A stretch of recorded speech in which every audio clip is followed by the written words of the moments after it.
सुरुवातीलाच मित्रांनो महत्वाची बातमी.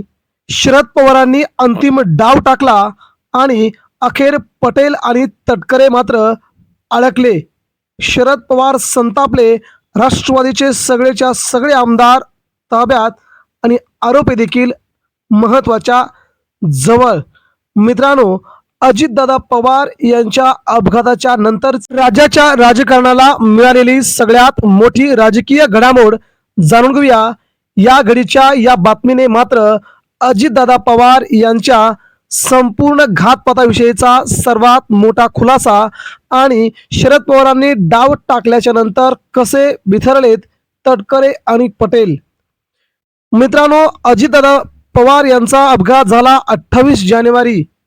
29 जानेवारी या दिवसापासूनच राष्ट्रवादीचे बडे नेते असणारे पटेल आणि तटकरे यांनी संपूर्ण पक्ष आपल्या ताब्यात कसा येईल या दृष्टीनं पावलं उचलण्यास सुरुवात केली. त्या प्रकारे दादांच्या जाण्याच्या नंतर हा पक्ष संपूर्णतः विलिनीकरण न होता आपल्या हातामध्ये कसा येईल, आपण हा पक्ष कसा चालू या दृष्टीनं त्यांनी पडद्याच्या पाठीमागे हालचाल चालू केली. परंतु महाराष्ट्राच्या राजकारणाचे मसीहा म्हणून ओळखले जाणारे शरद पवार हे मात्र सगळी हकीकत जाणून होते. शरद पवारांना एक एक माहिती, एक एक शब्द न शब्द त्यांच्या कानावरती पडत होता.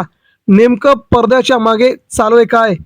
परंतु आपला पुतण्या गेलाय, आपल्या संपूर्ण पवार परिवारावरती खूप मोठं संकट ओढावलंय. अशा स्थितीमध्ये आपण कोणत्याही प्रकारचं राजकारण करायचं नाही हे पवारांनी ठरवलं. आणि इकडे मात्र प्रफुल्ल पटेल आणि सुनील तटकरे यांनी मात्र पक्षाला ताब्यात घेण्याची सुरुवात केली होती. इकडे दादांच्या मृत्यूच्या पश्चात तिसऱ्या दिवशी वहिनींना शपथविधी घ्यायला लावली आणि वहिनींनी देखील शपथ घेतली, कारण की पक्षाचे तसे आदेश होते. दुसरीकडे शरद पवारांना न माहीत होता इकडे मात्र सगळीकडूनच राष्ट्रवादी पोखरायला सुरुवात या दोघांनी केली होती. पार्थ पवार, जय पवार यांच्या हातामध्ये राष्ट्रवादी काँग्रेस पार्टी जाण्याच्या अगोदर आपण ती आपल्या हातात कशी घ्यावी या दृष्टीनं पावलं उचलण्यास सुरुवात केली. परंतु मध्येच माशी शिंकली आणि ती बातमी मात्र वेगाने महाराष्ट्रामध्ये पोहोचली.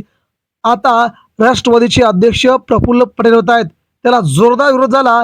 राज ठाकरेंचा विरोध झाला, राष्ट्रवादीच्या आमदारांचा विरोध झाला, मराठी माणसांचा. तिथून तटकरे मात्र आणि प्रफुल्ल पटेल मात्र उघड्यावरती पडले आणि आता मात्र आमदारांनी आपली बाजू सावरायला सुरुवात केली होती. दादांचा मृत्यू हा अपघात नाही तर तो घातपात आहे, तो आपल्याच माणसांनी घडून आणलाय असं रोहित पवारांना संशय होता. याचवेळी जय पवार यांनी देखील सगळ्यात मोठं स्टेटमेंट देत बाबांच्या अपघाताची चौकशी झाली पाहिजे, तो घातपात असा मला संशय वाटतोय असं जय पवार यांनी स्टेटमेंट दिल्यानंतर इकडे मात्र राष्ट्रवादीच्या बड्या नेत्यांचे धाबे दणाणले होते. आता या सगळ्या घडामोडी समोर जात होत्या. तिकडे रोहित पवारांनी आपली फिल्डिंग, आपल्या काकांच्या मृत्यूला कोण जबाबदार आहे यासाठी त्यांनी आपलं रात्रंदिवस एक करत सगळे पुरावे शोधण्यास सुरुवात केली होती. आणि इकडे मात्र जे मुख्य आरोपी आहेत, ज्यांच्यावरती संशय आहे, त्यांनी मात्र दादांच्या अपघाताचे पुरावे लपवण्यास सुरुवात केली होती. मित्रांनो, परंतु शरद पवारांचा डाव मात्र इकडे चालू होता. इकडे आमदारांना एकत्र करून आमदार आपल्या बाजूने कसे वळतील या दृष्टीनं बड्या नेत्यांनी प्रयत्न सुरुवात केले. मात्र शरद पवारांनी त्यानंतर 24 तासाच्या आतच जवळजवळ 40 पैकी 35 ते 38 आमदार आपल्या बाजूने घेत सुनेत्रा पवार यांच्या बाजूने त्यांची मतं जाणून घेतली. 4 ते 5 आमदार प्रफुल्ल पटेल आणि तटकरे यांच्या बाजूने मत देतील अशी त्यांना अपेक्षा होती. मात्र किंचित 1 ते 2 आमदारच त्यांच्या बाजूने राहिले आणि शरद पवारांनी डाव टाकला. सगळेच्या सगळे आमदार इकडे शरद पवारांच्या बाजूने आले आणि शरद पवार तुम्हीच आपल्या पक्षाचं नेतृत्व करा, शरद पवारांना मागणी केली. आमदारांनी शरद पवारांची भेट घेतली. मात्र इथे राष्ट्रवादी काँग्रेसचं विलिनीकरणाचा विषय आला.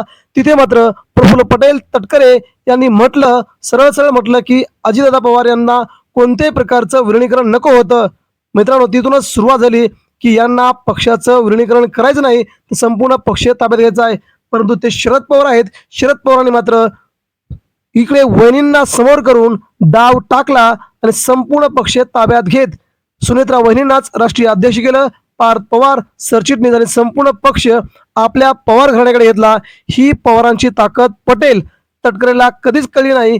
इकडे मात्र संपूर्ण राष्ट्रवादी आता पवारांच्या ताब्यात असल्याचं दिसतंय स्पष्टपणे.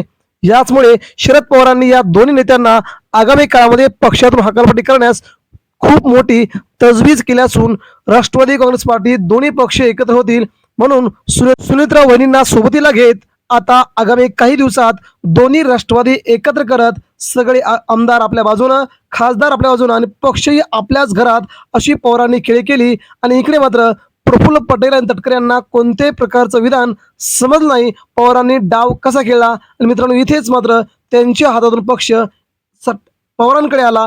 ही पवारांची खेळी मात्र आजही सर्वांना दिसते. यामुळे अजित पवारांची मारेकरी लवकरच भेटतील अशी आशा देखील सध्या समजवली जात आहे.